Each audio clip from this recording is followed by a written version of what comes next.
Breakfast.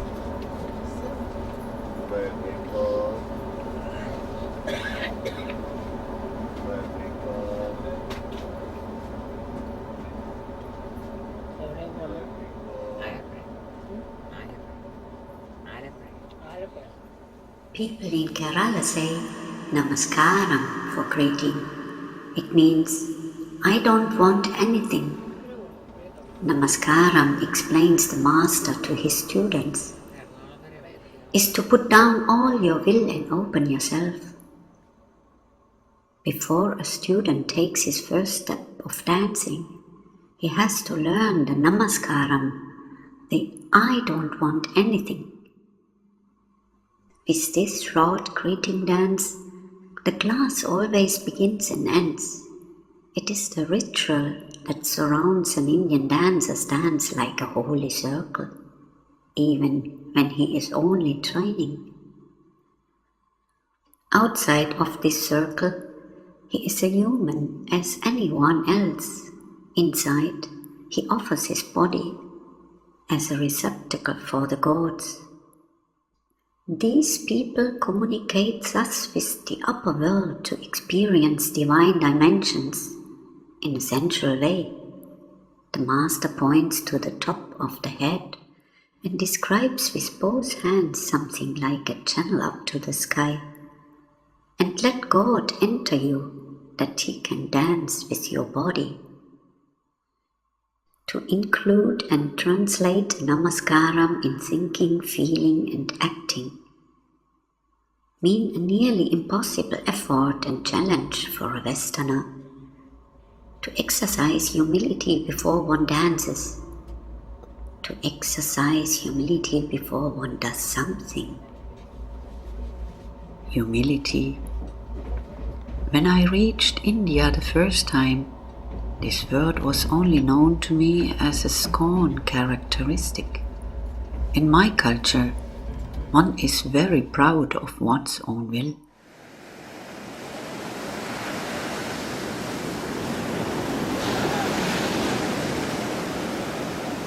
In India, many things are different, more than just landscapes, menus, appearances, languages, dances and religions.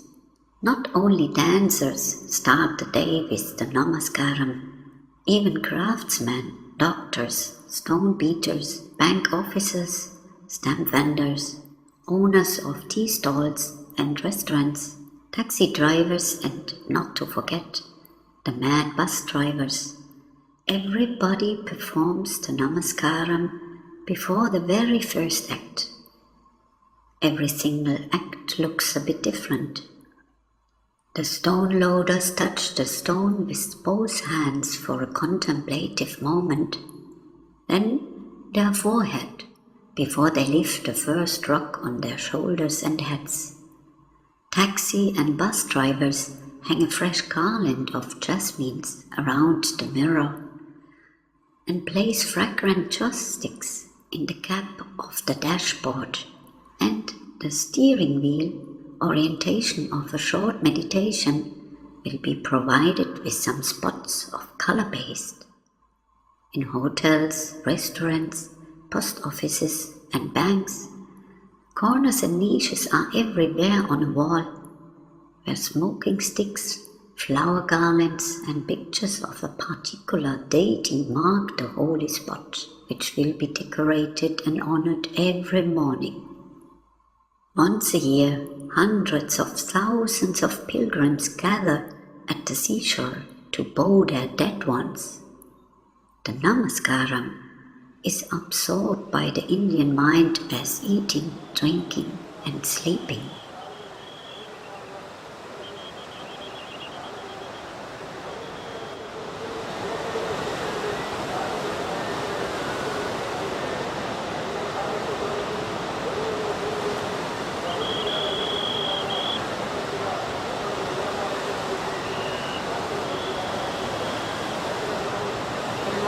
Pakana Admirensi Om Kusosi Musabastosi Yamana Dharmi Rambira Vindasami Garbhasaranamaha Devramaya Devramaya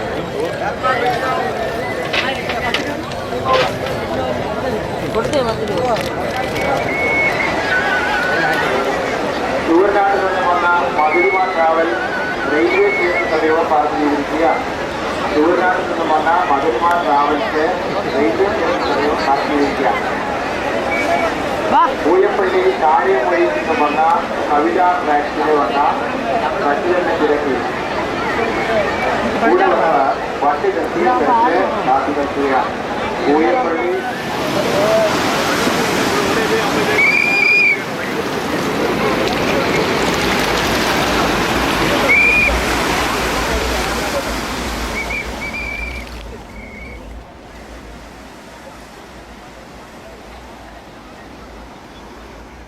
I traveled to India the first time by land in 1977. The yellow sari and the naked belly of a fat Indian woman on a bicycle composed the very first visual image welcoming me to this magic country. Yellow sari and naked belly. What refreshing impressions after traveling across Islamic nations. An exhausting and exciting journey of several weeks lay behind me. Each kilometer demanded all my efforts to approach this long-sought aim, which I had traced only with my index finger so far. I would never have returned. The growing distance of my home country seduced me with an irresistible lure. I was in an ecstasy. Just 22. That's a long time ago. Meanwhile, I have stopped to count my journeys to India. The number doesn't count anymore. The exotic dissolved. The Indian soil is familiar now to my souls. Became my home, my second one, how we used to say. Today, I have a fatherland and a motherland. Germany is male, India is female. My feet stepped on many other countries and continents too, yet motherland India remains unattainable in her power. How many hours I have spent to think about her mighty attraction.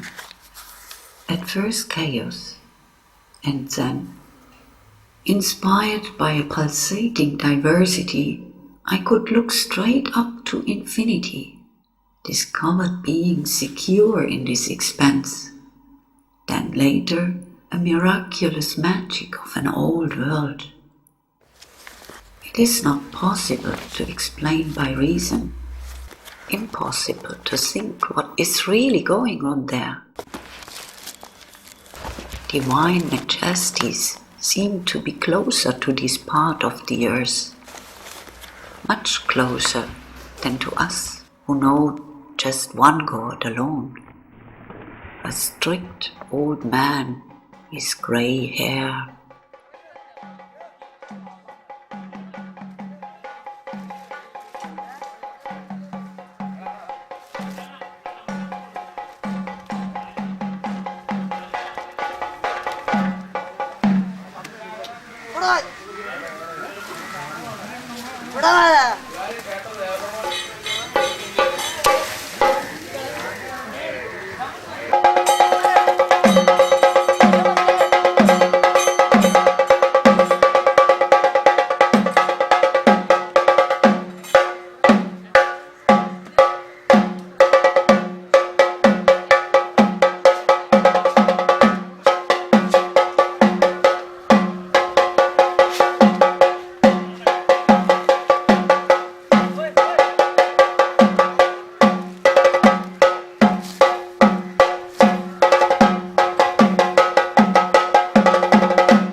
ഞങ്ങളുടെ photo കൂടെ എടുക്കണം.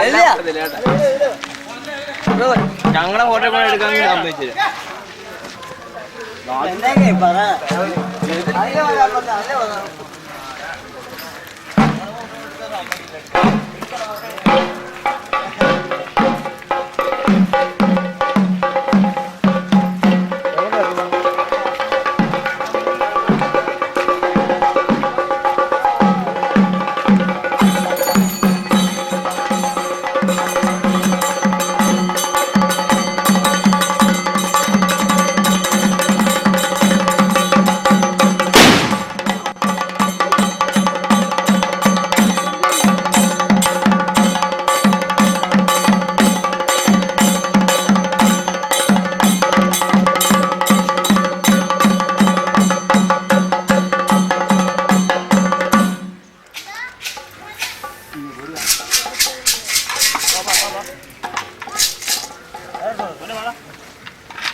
God's own country.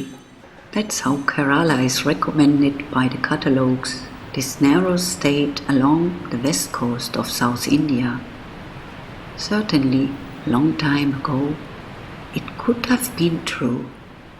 God's own country, land of the gods, of the goddesses too. How is it possible?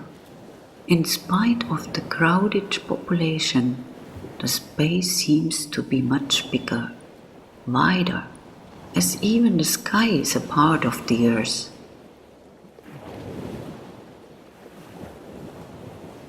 The remote fisherman's beach, with the well-sounding name Samudra, close to Trivandrum, was my Indian domicile for some years. Sitting on the flat roof of a little guest house, I was writing without any disturbance, from sunrise to sunset, always watching the breaking waves.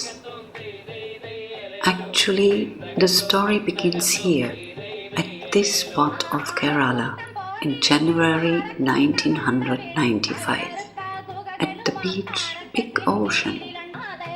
There I had a significant experience. I became the witness of a dancing god. At that very moment, not yet recognized by me, the search for the dancing god began to form a rough shape.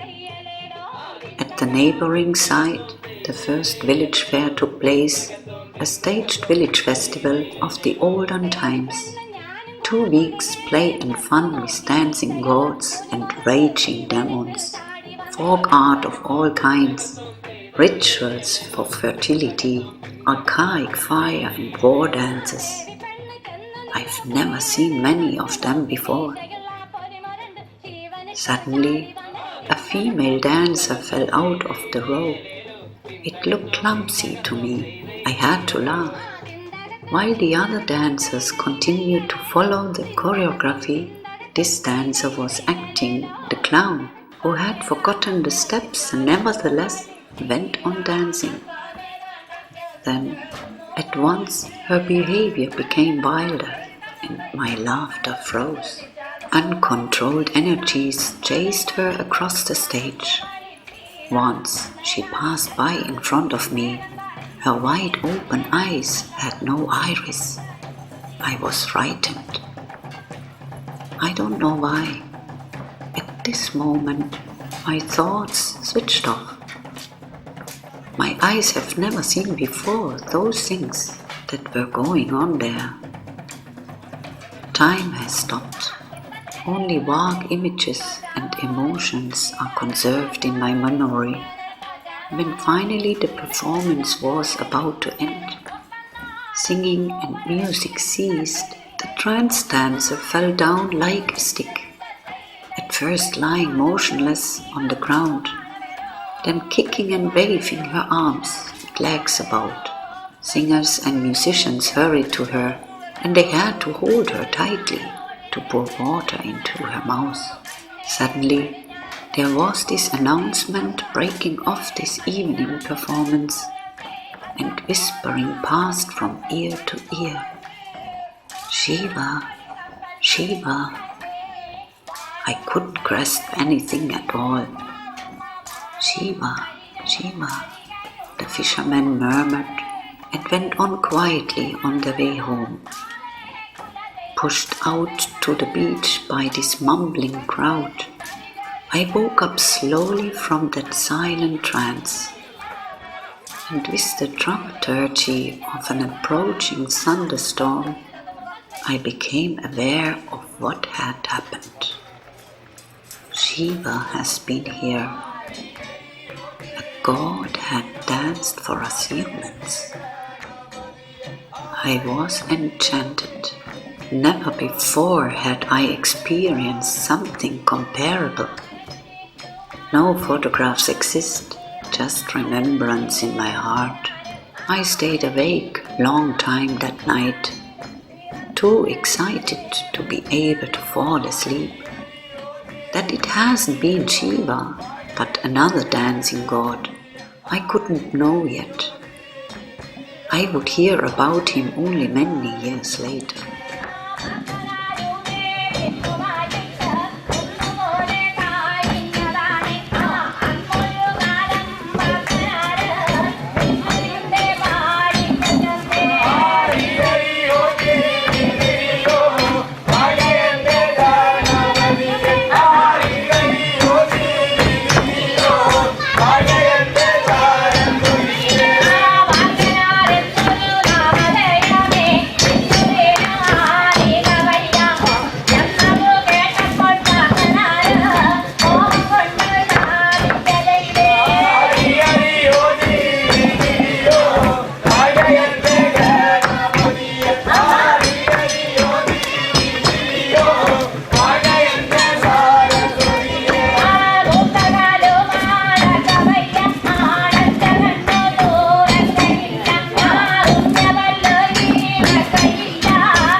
The second village fair took place the following year at this crowded tourist beach of Kovalam. Flashlight, coke and bustling activity now marked this staged festival of olden times. Skimpily dressed tourists from all over the world strolled beside Indian middle-class families from the nearby capital, all together in holiday mood across the ground. It was a hectic atmosphere. A constant coming and going swirled up the tender tissue of contemplation. The international audience were tired of shooting pictures of the colorful, exotic, and had already seen enough. Soon they were allured by the next attraction, somewhere else. The applause took me by surprise. Until then, I've never seen clapping hands during such performances. Now I saw the first time how this happened, and much more. To think of this second village fair is causing a sad feeling in me. Every evening I went to the Kovalam beach by auto rickshaw, wishing in vain the repetition of my experience the year before. Nothing of that was going to happen. Also, that energetic dancer and her group had come again.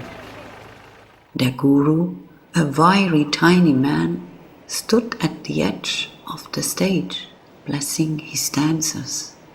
But their appearance couldn't entice the dancing god to visit this busy location. He stayed away, just as the fisherman. As if dazed, I watched this conversion. A premonition crept shuddering over me. Creating, conserving, destroying. Now I am witnessing another mystery, the collapse of an ancient culture. Neither fisherman nor a dancing god will come to that spot. The end of the old, the beginning of the new. The seam laid bare in front of our eyes, separating the old and the new world, sharply cutting them apart. An inexorable process, cruel and fascinating at the same time. I watched fully aware, writing against the growing discomfort, that indescribable something which forced me half of my life, like many other travelers, to move from my developed Western homeland, seeking for a sniff of this old world in India. That something was silently being carried away to be buried right now. The funeral took place in front of everybody's eyes, but nevertheless went unnoticed. I abandoned the hope to ever see the dancing god anymore.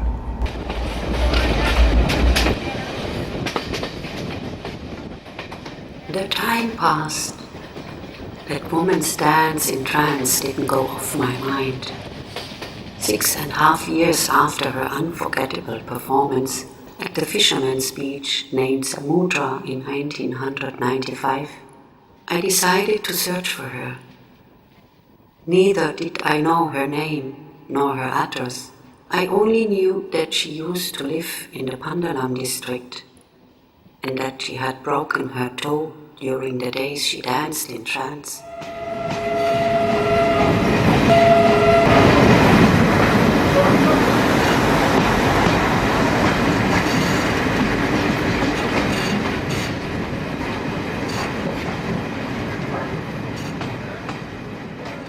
With these 2 bits of information, I set off on a morning in the summer of 2001 to find her in the jungle of the Keralite cultural landscape, the nameless one who left behind such deep traces in my memory.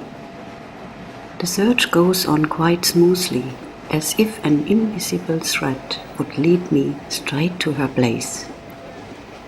Evidently, this dancing god has no objections to my visit. In a remote village, I face her for the first time, hearing her deep voice. Now she has got a name, Subrada, morning light. That wiry tiny man is Guru Kutyasham, her father and master. His name suits him. Teacher, little master.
I'm excited. Today I will learn the first steps. Her sister Sushila will sing. The class starts with the ritual which initiates the student into the art of dance by the master, the blessing. Subrata stands in front of me, facing east. I turn to face her, like I had seen her and the dancers once. Only after that do I become her authorized student and she, my master. The steps are very easy. The dance consists of just 3 combinations of steps. At the beginning, the rhythm is slow, then increases in ferocity towards the end. I do not know as yet what I am dancing.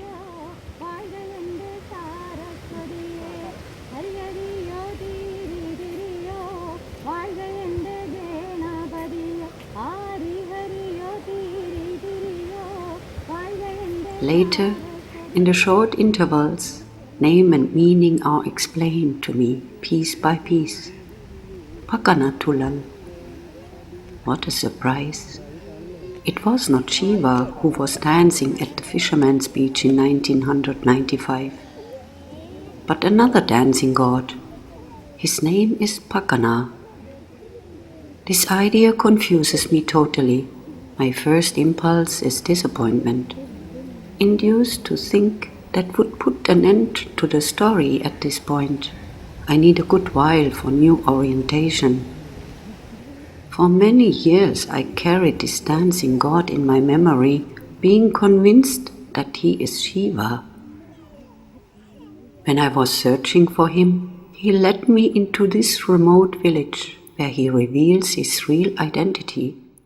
And now he has become a completely different one. Pakana. I am hearing his name for the first time. For more than 2 decades I have been visiting and traveling in Kerala. How could this Pakana have escaped my notice? I'm irritated, only slowly coming off the rigidity of my disappointment. My feet have been faster than my mind, because a short time ago they were training Pakana's movements already. Pakana-tullal. Tullal means to move. Pakana doesn't dance. Pakana moves. Pakana belongs to the culture of the Paraya, once outcast basket makers. Their songs and stories tell about his birth, his arts, and his power, about his father, the scholar Vararuchi, and about his mother, Ati, about his 11 brothers, and even about the connection to the highest god Vishnu.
Do you want to know the story of Pakana?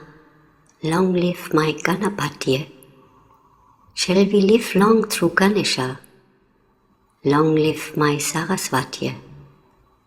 Dear people, do you want to listen to the story of Pakana? Vararuchi was the most important among the 9 scholars of King Vikramati. Long live my Ganapatya. Without knowing that the slogan Mamitya is the answer, days long Vararuchi rambles around searching for that answer. Long live my Ganapatya. After 41 days he found the answer and went home. Long live my Ganapatya. Pakana's birthplace is in the mountains of Palutati. Long live my Ganapatya. It is possible to meditate on one foot, even on one toe, even on a needle. Pakana is able to do. Long live my Ganapatya. Pakana and Vishnu grew up together. Long live my Ganapatya. One day Pakana went to see Vishnu. Vishnu didn't know Pakana's name. Long live my Ganapatya. When Pakana heard this, he got angry and cursed him. Pakana's song can be extended and complemented as needed for any occasion. One who doesn't know anything about the stories can hardly find a meaning. Each line of the song could be the title of another story, which again is knitted into all others of the Indian universe of stories all the way up to the great Hinduism. One should know that the Paraya, as a casteless people, once were expelled from the Hindu community. It was forbidden to them even to enter a Hindu temple, and many more other things. They have created a divine world of their own, which was cherished by ancient sources, and also connected with the highest of the Hinduism. Look at Vishnu, who rised up to the top position over all Hindu gods, and who, on the other hand, had spent his childhood with Pakana. Names like Ganesha and Saraswati appear too in these songs. The elephant-headed god Ganesha is the son of Shiva. Goddess Saraswati is the wife of Brahma, who represents, together with Shiva and Vishnu, the Holy Trinity. The culture of the Paraya is never to find in books. Their knowledge traveled from mouth to mouth through the generations. So I am depending on what the Paraya will tell us. They are the only ones able to speak about it.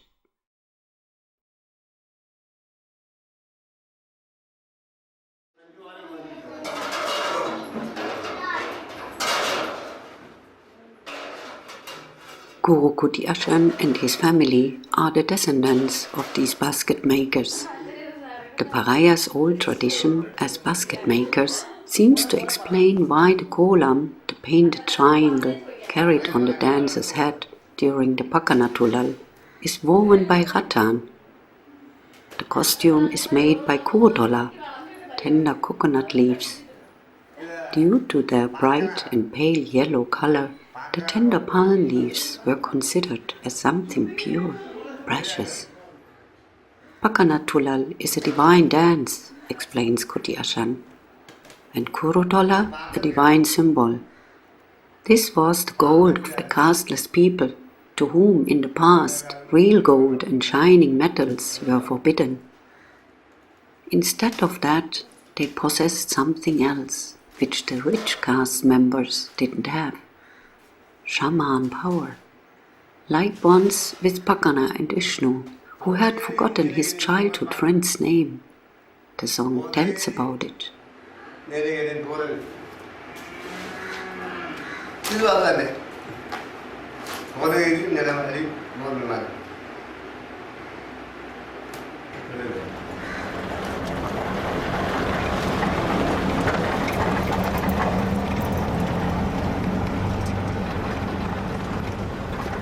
I will put together the detailed story only later, Just step by step I am groping forward. Who is this Pakana? Only he had the power to curse the highest god and to take it back afterwards. The Paraya had declared him to be their mighty protecting spirit. Their dancers once knew to use his energy, so they were sought after shamans in olden times. Guru Koti Ashan is one of the last. Probably he is the only Paraya who still knows to quote each line of every story completely. He is quite talkative and tireless in answering my questions.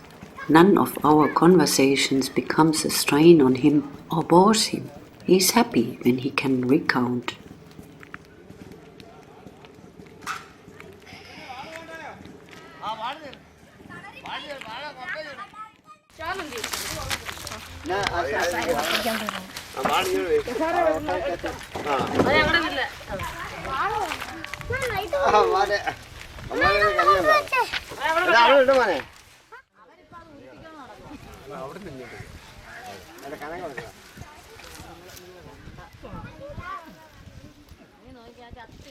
For me, all these things are new and strange. Shamans in India?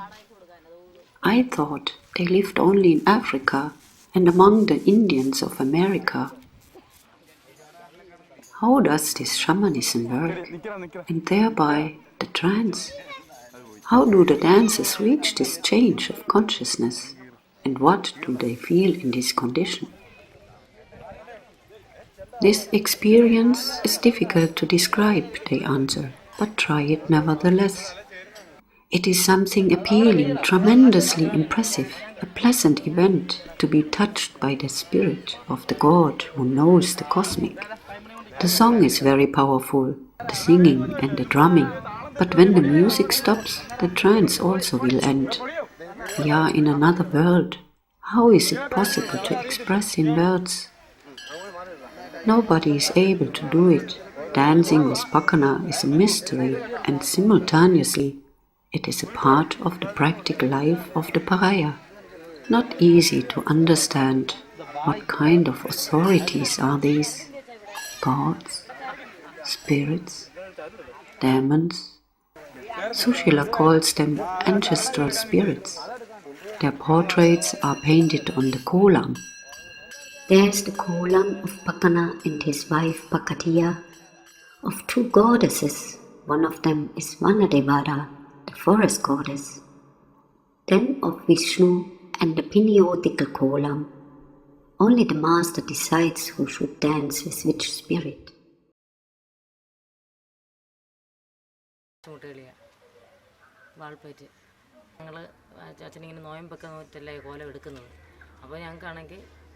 I cannot describe this ecstasy and this happiness, says Subhadra.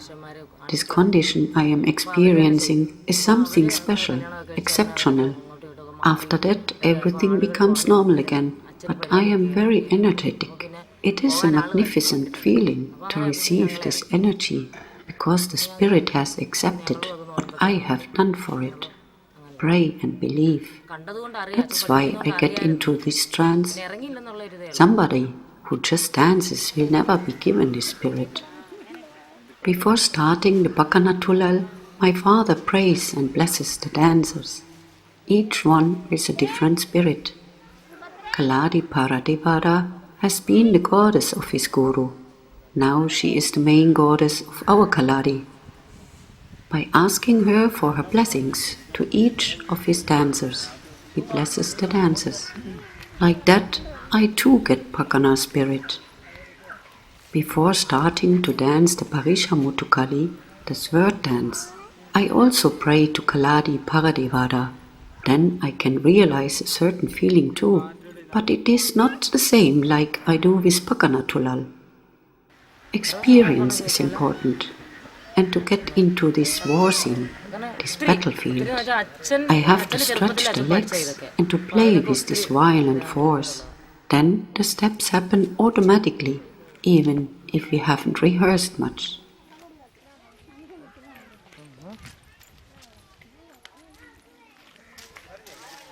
I get to know the meaning of Kaladi, the classroom. Often it is just a roof of palm leaves over a compressed mud floor. Performances can take place there too, but the Kaladi is more than only a classroom in a Western sense. Never should you enter this room with shoes. It is a own world, similar to the holy place. Kaladi Paradivada lives there. Subrata calls her goddess. Already as a 4-year-old, Subrata watched with interest the lessons her father gave to his students in his Kaladi at home. At 10, she started to dance there. At just 15, she got her father's permission to publicly perform the Pakana-tullal as a first woman. Normally only men dance the Pakana-tullal, but Guru Kuti Ashan made an exception. That his daughter had an unusual talent, he had soon realized. Furthermore, he has no son, only daughters. At 18, she had her first experience with trance. She danced for a temple festival nearby. At that time I didn't understand anything about these things, she says, but the many experiences with my father slowly made me understand. Today I know I love this spirit so much and I believe in him. I get blessings from this God. The degree to which she loves this Pakana causes goose pimples. I had felt that exceptional something at the Samudra beach that time, otherwise I wouldn't be here. When I saw her dancing with the kolam in 1995, were I already anticipating an inner channel that I would speak with this dancer about all these things one day? How old would the Pakana song be? I imagined thousands of years ago. Subrata, almost astonished by this question, doesn't know and thinks, my father has already learned it in his childhood, and before it had existed too.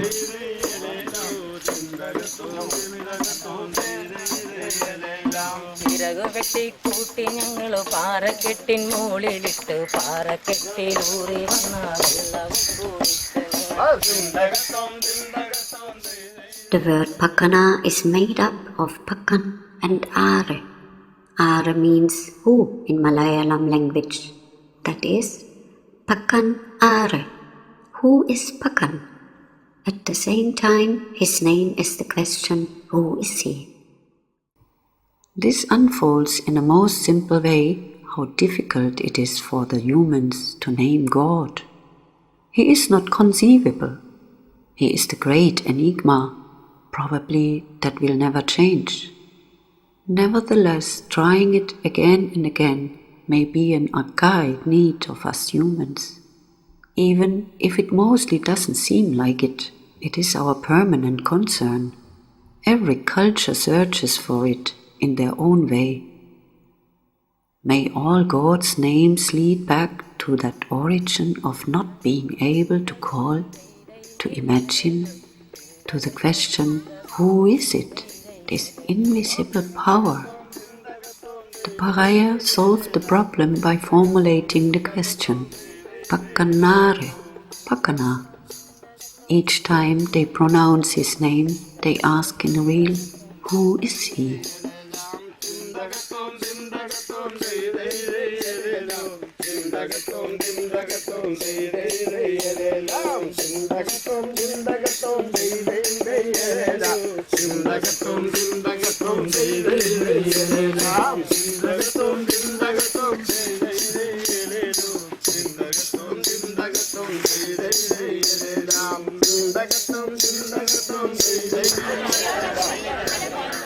Guru Kuti Ashan is a welcome guest in the village, welcomed as a teacher for dance, singing and entertainment. There is a lot of laughter. His lessons have nothing of strictness. Much more of it is fun and play, joy for everybody and especially for himself. His great passion is to report about the God's world. He is happy if ears listen to his words. As an illiterate, he teaches that it was practiced in olden times, when the cultural history was passed on orally to the next generation. He is not like I had imagined an old honored master would be. He is a master to be touched.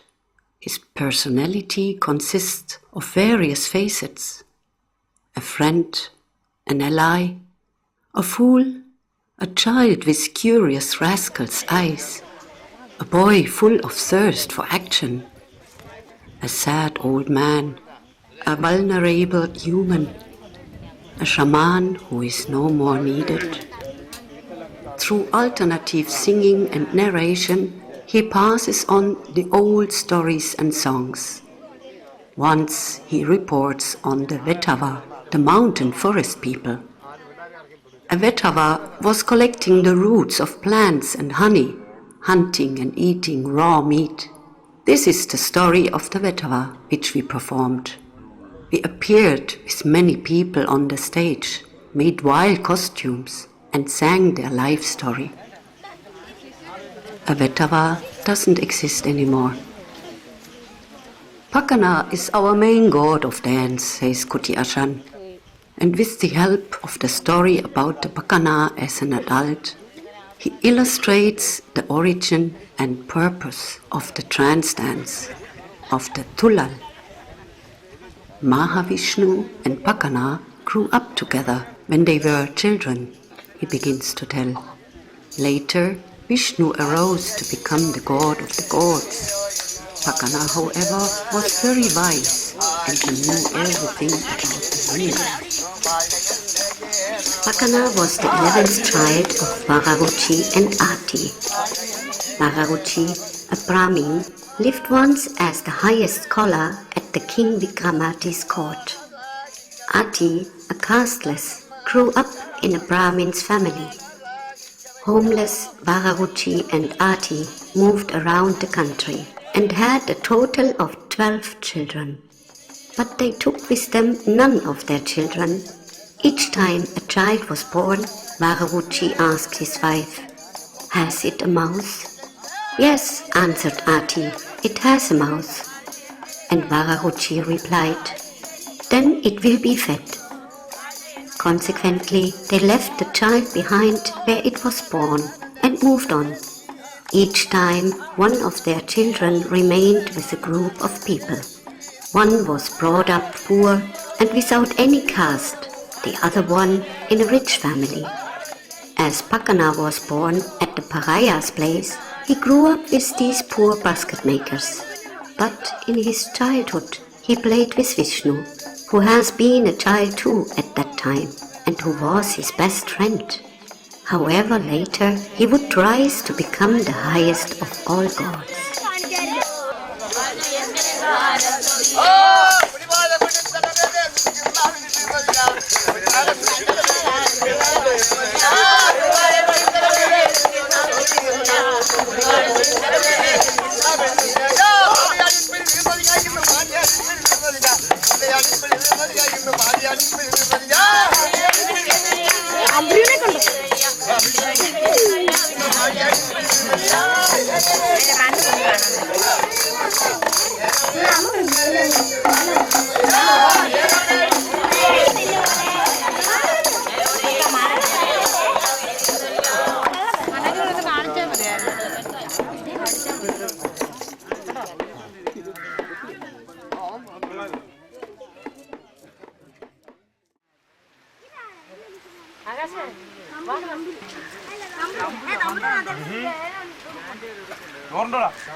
There is no time to think while we are talking. Later there will be enough time. Happy about our sincere interest, Guru Kuti Ashan is jumping from one theme to another. He speaks about the healing power of trance, which the dancers once knew to use as shamans. Today they became nearly extinct, he says. Rarely does someone invite me to a home. In front of the house we perform the Pakana-tullal. After a while the sick family member comes into trance. Then I conjure up the bad spirits and pull them out. Precisely this is meant by the term piniotical, pulling out. The condition of the sick one is bada, obsessed by a bad spirit. Always new words, which I have to learn to understand. Kuti Ashan is a patient teacher who is the happiest with curious students. And I am the ideal student for him because I am very curious. Without knowing beforehand, he explains, the dancer being in trance enters a completely different reality. He is able to look into other people. He can see who is carrying a bad demon inside and then to take it out. The trance doesn't remain in the body afterwards. But if the singing starts again, he would return into the trance. The song is very important, the belief, the devotion, the respect, the blessing, and the fasting too before the performance. When somebody is possessed by a demon and I sing the song, then this bad spirit in the person gets dizzy, because the demon feels disturbed by the song of the goddess and turns aggressive. Now the dancer can pull out the demon. What about him, Kuti Ashan?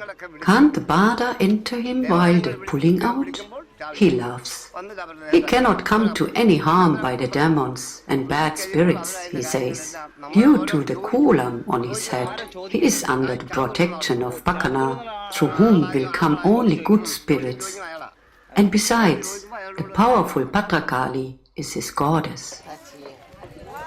All my life long, I was praying to her. I even traveled to the Chutanikara temple, asking for her blessings for me and my work. That way I got the blessings and the energy. Also, I can't either write or read. I know the songs of the goddess. As this has a spiritual meaning, all these I do for the goddess. That's how I got the strength. I am lucky because I'm singing songs of the goddesses. Without her, I am nothing. I receive all energy from her.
Kuti Ashan wants to see what I have learned.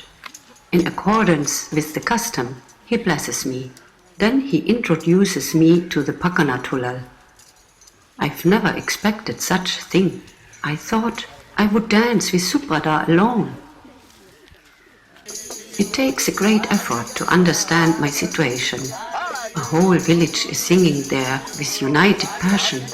And I, a beginner from Germany, am dancing the dance of their god with the venerable old master in front of their eyes. The way Guru Kuti Ashan looks at me is touching. It is holy what we are doing right now. He seems to be much younger while dancing. I feel like in a train, completely being involved in the scene and yet only watching.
Shortly afterwards, we have to dance Mudiyattam. I comprehend. Mudiyattam, swinging of the hair. This will be the first time for me. Formerly, Mudiyattam was performed by 7 virgins in front of the temple. When a woman was hoping vainly for a child, she assigned the young dancers with asking the goddess for fertility by swinging their hair. For that reason, the dancers stand on the rim of a small pot or a mortar stone, which began to swing too because of the intense movements. That multiplies the difficulty of swinging the hair. Atindo tindimdo tana tindadinindo tana tindo tindimdo tana tindadinindo Atindo tindimdo tana tindadinindo tana tindo tindimdo tana tindadinindo കിഴക്കൂനല്ലുതിമന കണ്ടു ഞാൻ പാടി വന്നിച്ചേ കിഴക്കൂനല്ലുതിമന കണ്ടു ഞാൻ പാടി വന്നിച്ചേ കിഴക്കിന്തോ തിന്തിന്തോ തന തിന്താതിനിന്തോ തന തിന്തോ തിന്തിന്തോ തന In the beginning, I am surprised how easy it is. And it's fun to hurl my hair through the air so wildly. Soon, however, the ground under my legs is beginning to shake. The continuous up and down movements with the head and upper part of the body rob me of my balance. That is attam. Besides to swing, it also means to shake. Mudiyattam pleases the goddess, who will then bless this childless woman, says Kutiashan. Even if she is possessed by a bad spirit, the Mudiyattam song can release her from that. When we perform Mudiyattam, the hair itself becomes veneration. Even the women who are watching begin to dance because of the powerful song. For Mudiyattam, there are many songs.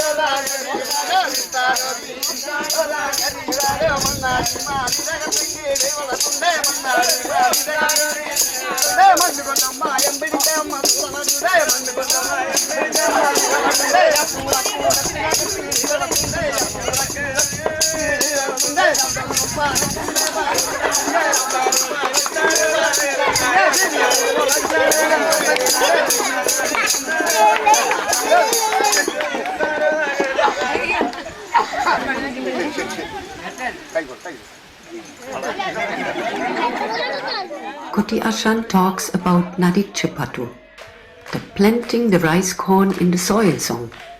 He tells, it was sung by the farmers because singing is relaxing. Actually, all this was the living art of the farmers once when they worked in the fields. How old are these things? Very old, Kutiashan answers. Older than me.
Close to the village there is a big old carver still existing, a mini forest spared by the axes as a last remnant of the old snake's realm. It has the status of a shrine. You have to take off your shoes, like in a temple. This place is holy.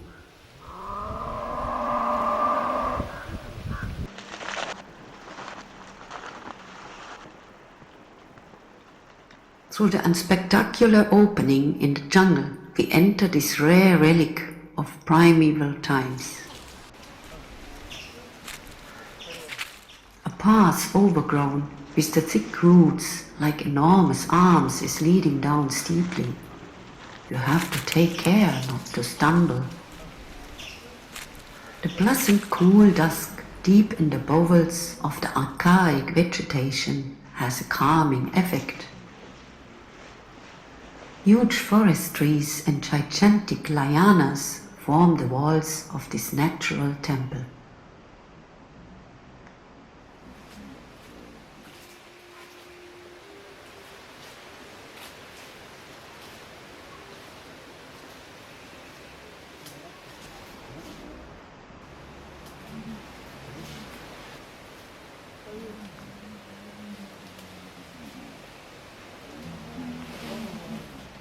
Down on the free space, covered with dry leaves, is the holy center. I avoid every unnecessary step. Countless finger-thick millipedes of a dark brown color curl up on the ground. This enchanted silence arouses respect. Also the sight of the two ancient stone figures, one of them a topless goddess, with snakes around her head and shoulders. Many times touched, black and greasy, they stand on big stone bases and defy the transitoriness. This is the divine snake couple, Nagayakshi and Nagaraja.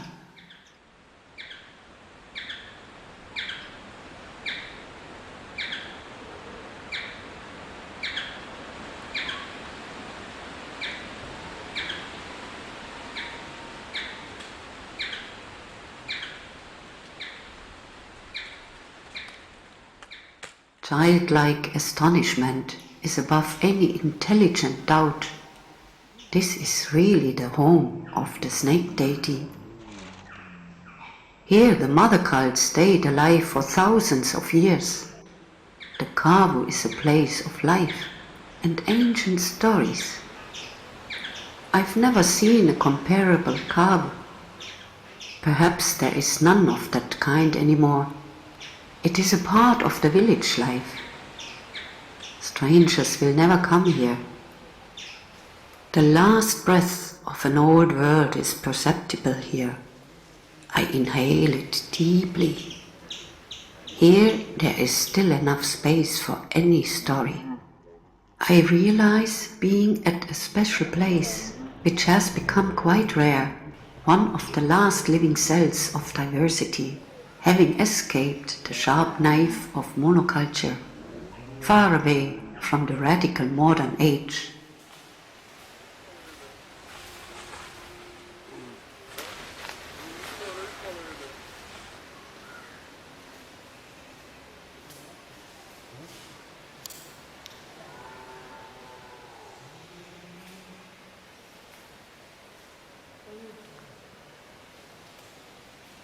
Today they want to perform the Pakana-tullal in costumes and with all decorations, because today is our last day. Nobody has brought something for eating or drinking. Everyone is sitting there just watching. No one did plan anything else. No one needs more. It's only the belief, says Kuti Ashan. With quite some delay, this sentence touches my thoughts. It is only the belief.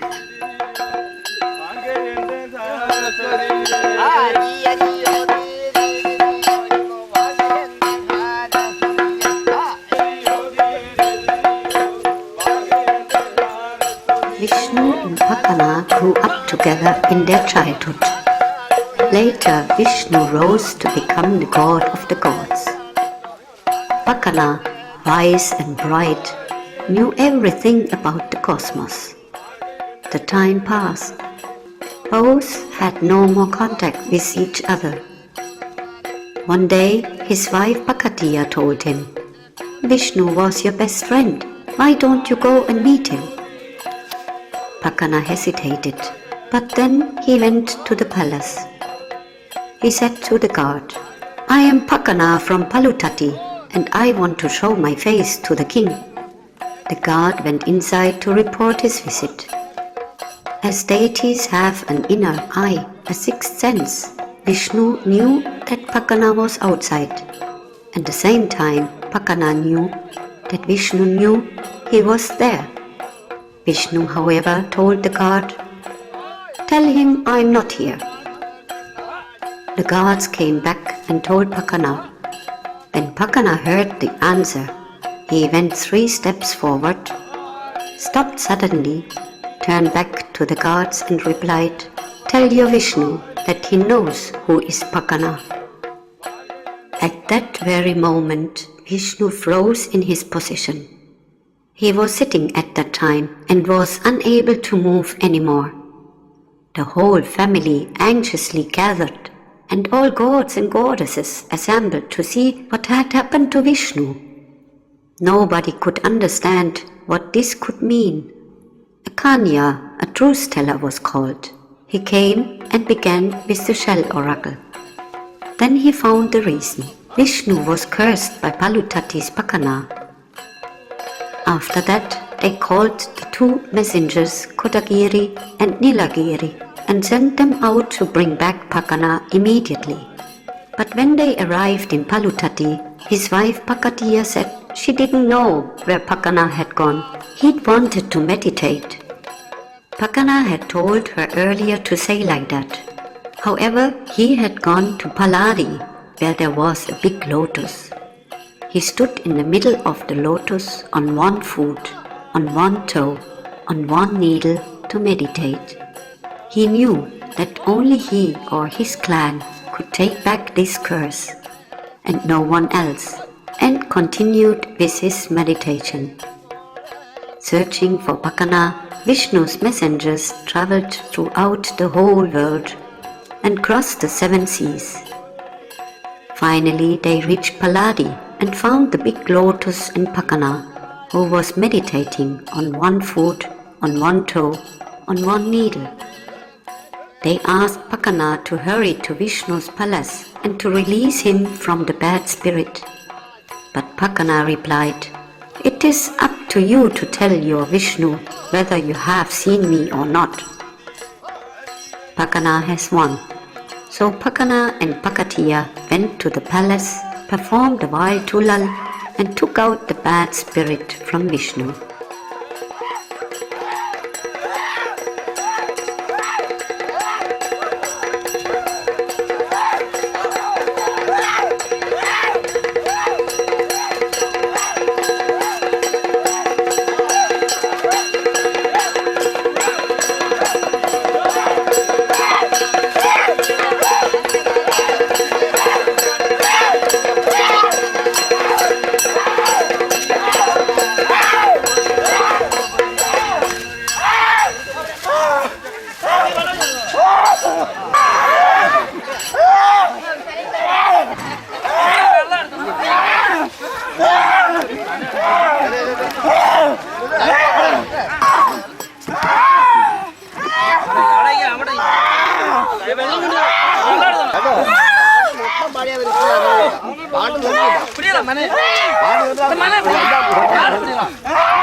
Few days later, we leave Kerala. We are going home with 6 hours of film material in our luggage. The several days' journey in the train to Bombay allows enough time for reflection. My experiences with the dancing god need to be digested. I can't understand much yet.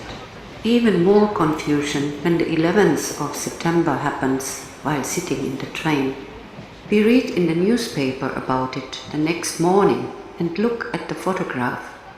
The 2 gigantic towers of the World Trade Center in New York shrouded in black smoke.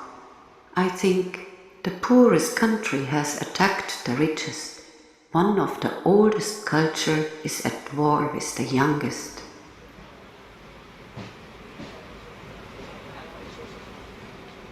Arrival at Bombay after 2 days in the train. It is the 13th of September. The Holocaust mood pervades only the TV and in me. Everything go on as usual on the streets.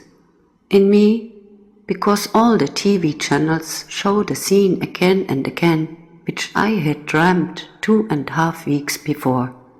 This oblong-shaped, silver-shining flying object, reflecting in the sunlight in the blue sky, is a passenger plane. On the videotape it is not clearly recognizable, just as in my dream.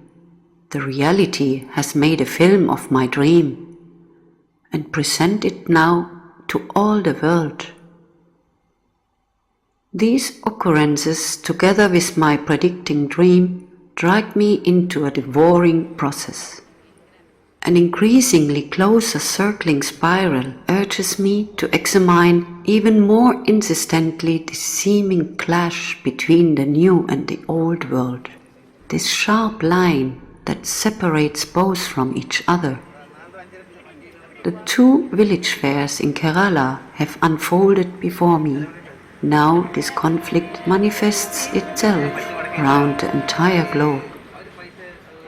My story about the search for the dancing god seems automatically to add up into the big theme of world affairs in front of my eyes. Everywhere the gods withdraw. The old and the new are at war. The borderline is a destructive place. 2 universes without any link, I think. All alone I run back and forth between these worlds apart, searching for a connecting bridge and never belonging to somewhere. Suddenly a question arises in my thoughts. Do the gods withdraw? A voice answers. The gods will withdraw.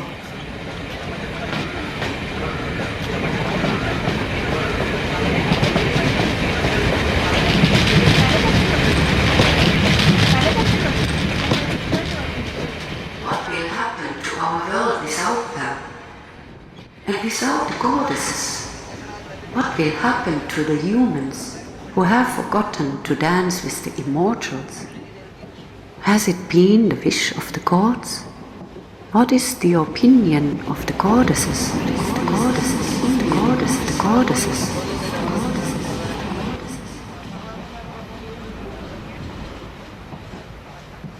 A year passed. In summer 2002, we travel again to Kerala, visiting the Pakana dancers near Pandalam. What has changed? A second TV has moved into the village. The children had grown a bit. The government has cancelled the festivities for the Onam festival in the capital this year for shortage of funds and starts economizing like everywhere around the globe, where it is supposedly most insignificant. That means for Guru Kutiashan and his group, no appearances in Trivandrum, and as a result, a hole in the purse. Aren't the Pakana dancers needed even once more for entertainment? The kolam are ruined. They show them to us. I cannot believe in what pitiful condition they are, neither to use nor to repair. While looking at them, the idea appears in my mind that they haven't been used for long. Last summer, I saw them in good shape. Have they just left them outside in the rainy season? No one has made a new kolam until now. There is no money. They say it with sorrowful faces, not being conscious of having done any wrong. We will get new ones. Because today nobody likes to weave anymore. They buy plywood, big square boards, color for it, and all the accessories. Have they forgotten to weave?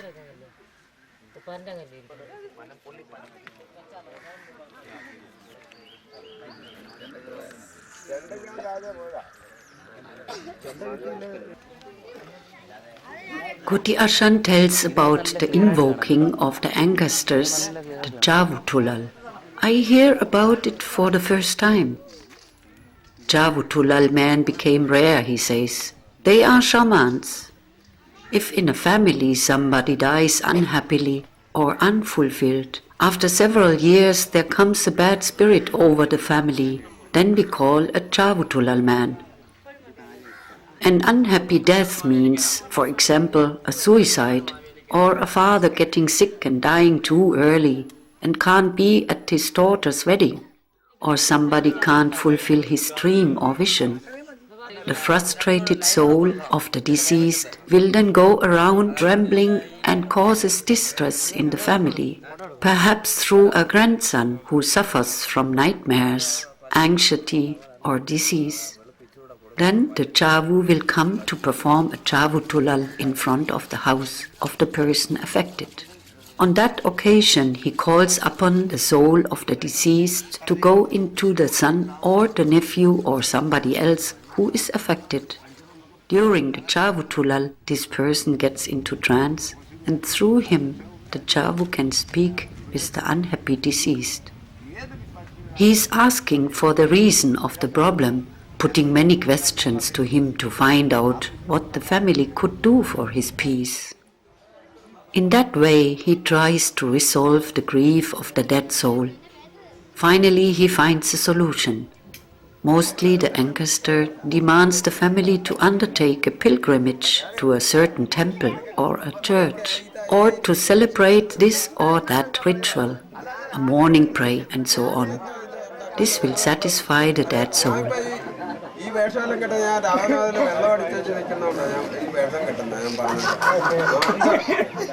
There is drumming along with the Javutulal. A shell and a bell are needed. The Javu man is singing and dancing. The family invites all relatives. Before entering the house, the Javutulal man puts a glass of arak in front of it. He ties a kacha around his waist, a cloth, similar to Shiva's. Javutulal is a concept of Shiva. From him, the Javu receives his energy. The glass of arak is the medium, a sacrifice to the gods, by which he gets the blessing. By the blessing, he gets the power to evoke the spirit of the dead person into the living relative.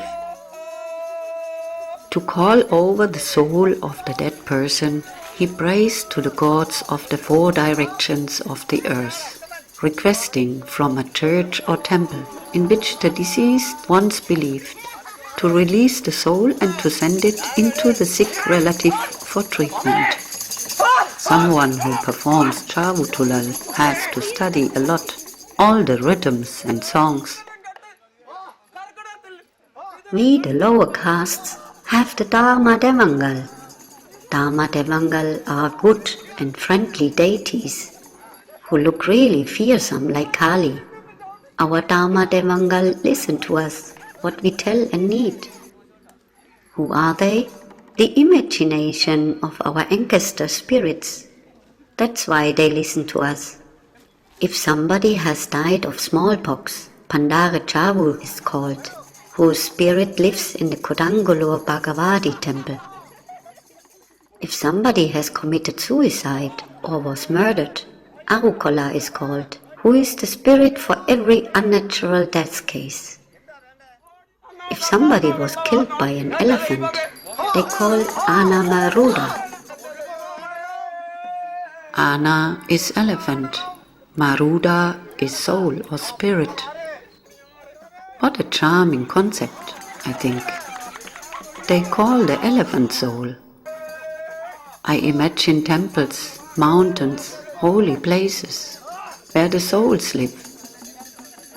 The house with the possessed one, and such a soul which is wandering around unhappily because of not having found the right place.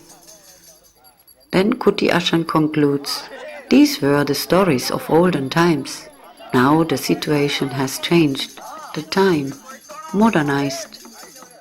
The modern life doesn't believe in such kind of things anymore. Today, people believe in political parties as Leninism, Marxism, and other political groups. I like to talk, but that's enough. And there is so much to say about calling upon gods and goddesses.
Guru Kuti Ashan's unusual life story draws the path of a destined one.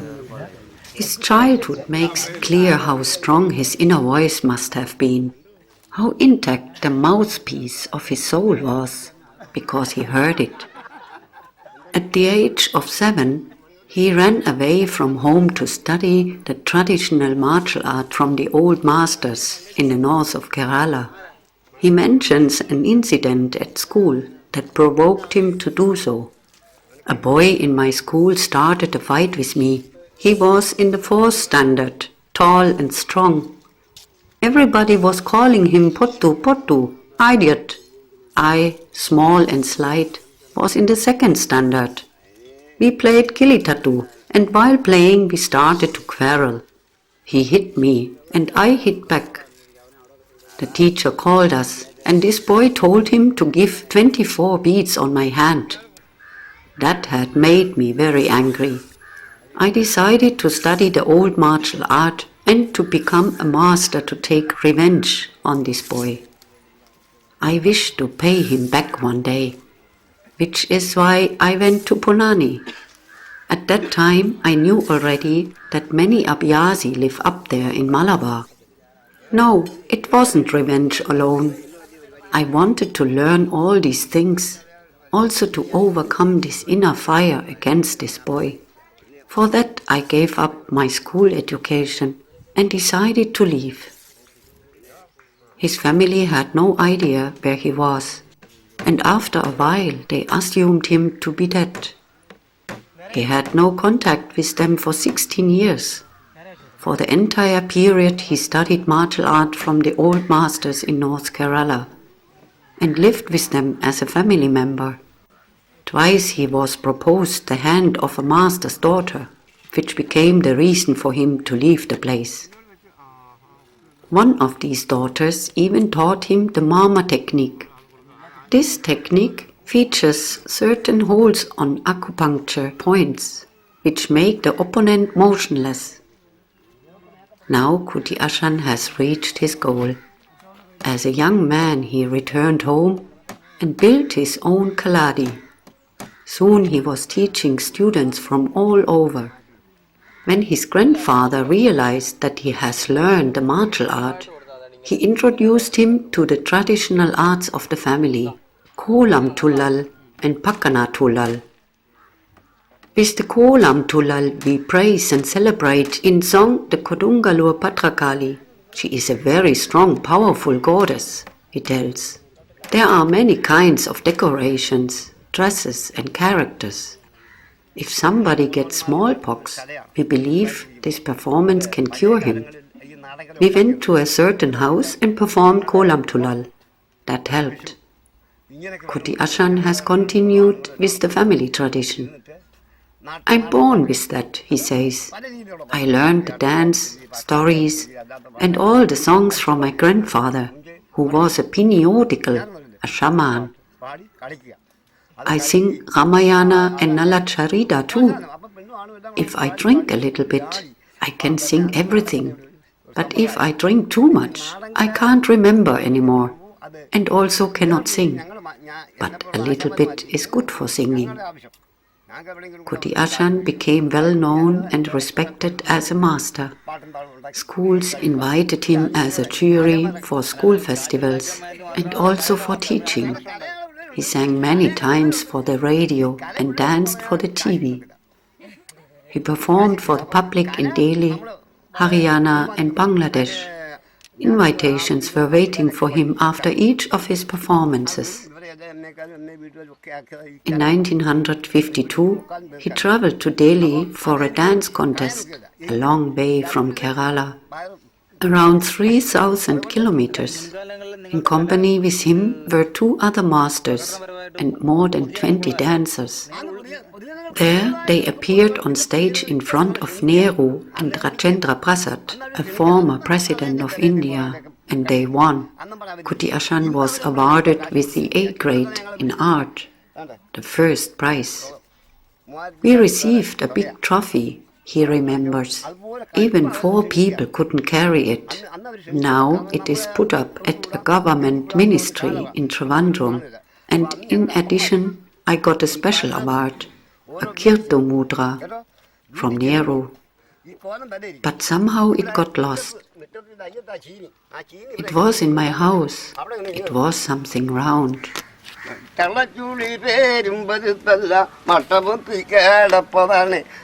ഇതൊക്കെ ആ പാട്ട് പാടാൻ അത് പാടൊന്നും പാടുകയില്ല കേട്ടോ ഇവിടെ ഇരുന്ന് പാടുന്നവർക്ക് കേൾക്കാം എന്ന് ഇങ്ങനെ ഇന്നാ തുള്ളുന്നു അത് ചീനി കളയാനൊക്കെ ഇല്ല നമ്മളിപ്പം ചെവിടി വെച്ച് കളിക്കുന്നില്ലേ ആ കളിയൊന്നും അവിടെ കളിക്കാൻ സ്ഥലമില്ല മറ്റേ ഇനിയും കളയുന്നത് ഞങ്ങളുടെ ഉള്ളിൽ നിന്ന് കാശും വേണം. After this success in Delhi, he was invited to perform and to teach wherever he wished.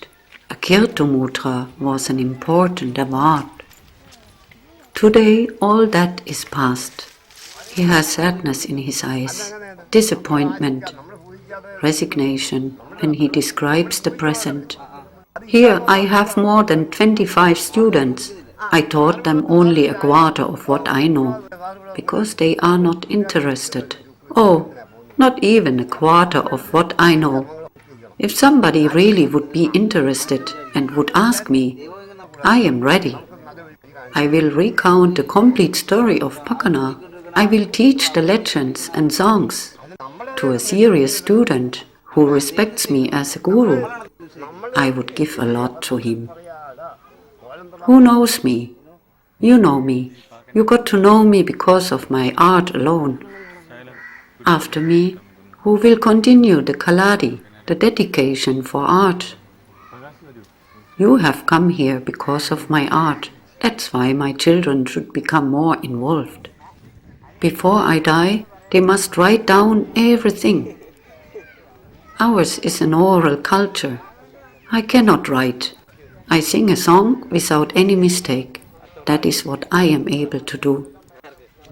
If you like, you can all write down, I always tell people. But nobody listens. He looks at us hauntingly. You also have to tell them to write down everything. Then they can perform later. The reason why people here don't respect me is because I have no teeth, no notebook, no pride, because of my modesty.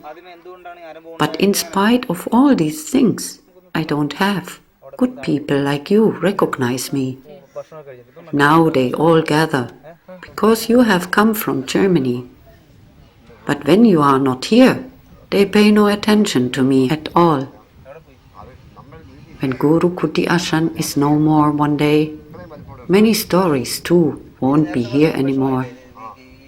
What will remain after his death? Who will continue? He doesn't know. I'm a bit sad. Who will continue with this art form? My children don't realize the meaning of this devotion to art. The big chunk of my knowledge will go with me to my grave. None of my students has the necessary conviction to care for the heritage of ancestors and to succeed me. When Kuti Ashan dies, everything will end with me. Tears in his face. That this old man cries make us speechless.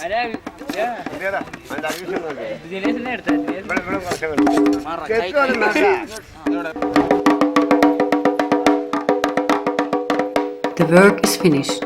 Everything is ready for consecrating the new kolam and dance.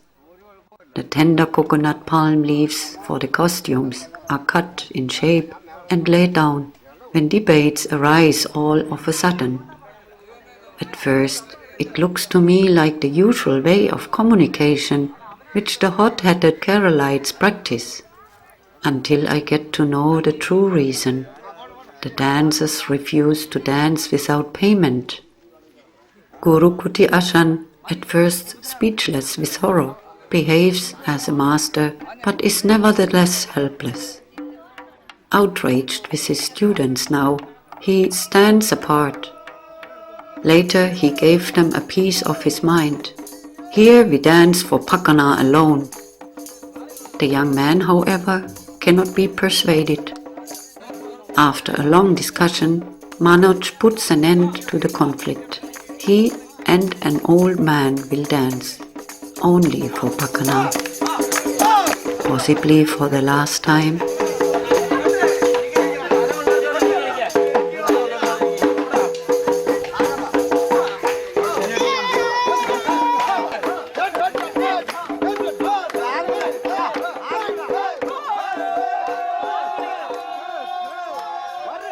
Maybe that's why something special is going to happen.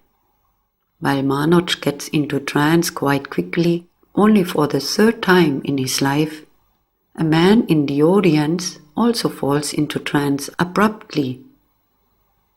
Did it take place at shamanistic healing ceremonies once like that? Later, I get to know that this was the first trance of his life. Totally surprised about this incident, he says that his deceased grandparents would have come to his mind at once. He doesn't know what happened then. He smiles, looks happy, and is amazed because he can't remember. In a distant big city, he is a government officer. Before we say goodbye and part until next year, I want to ask Kuti Ashan my most urgent question, kept secret for a long time because of that silly fear. The old master might laugh at me. Kuti Ashan, do the gods withdraw? He looks at me with his blazing eyes. Seriously, of course. He never would laugh at me for that question. On the contrary, he is grateful for that kind of reflections. He blinks at me and has a captivatingly simple answer for me. Imagine you drop into my home and you pay me these visits several times again, but each time I treat you badly. I don't offer you anything to eat or to drink. I don't pay any attention on you. After that, you surely won't visit me anymore.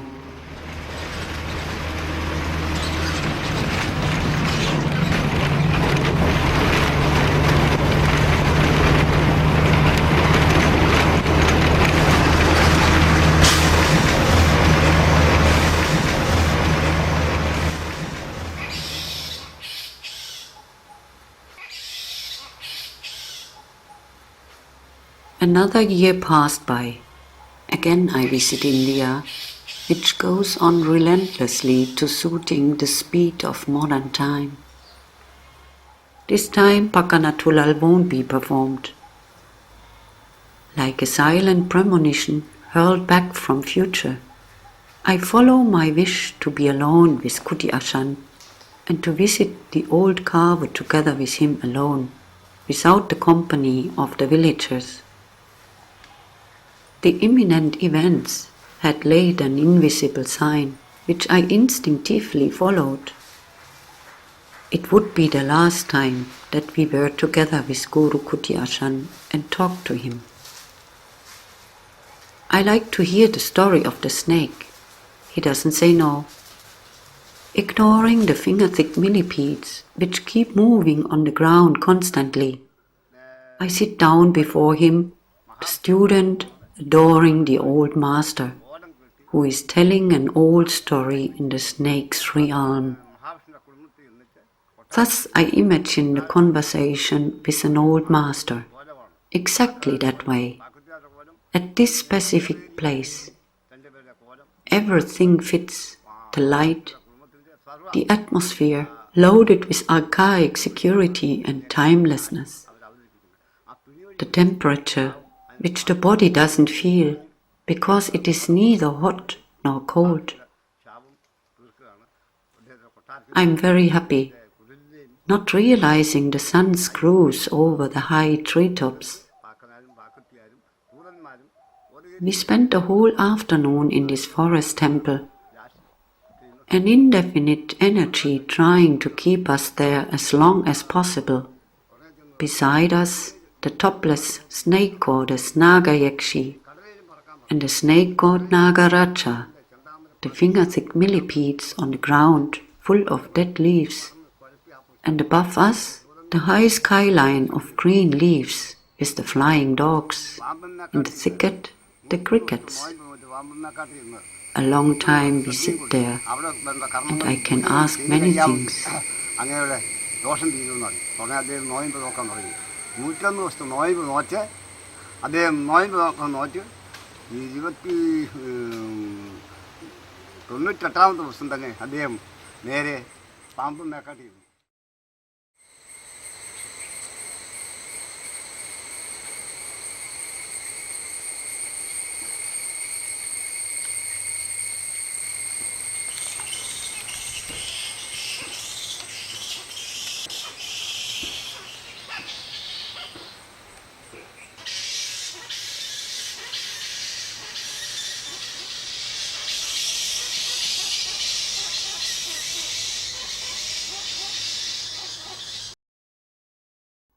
Six months later, one morning in the early spring of 2004, a letter arrives from India, an aerogram from Sushila. She informs us about the loss of her father Kuti Ashan after he had a bus accident. He died in a hospital at 4:30 p.m. on the 22nd of January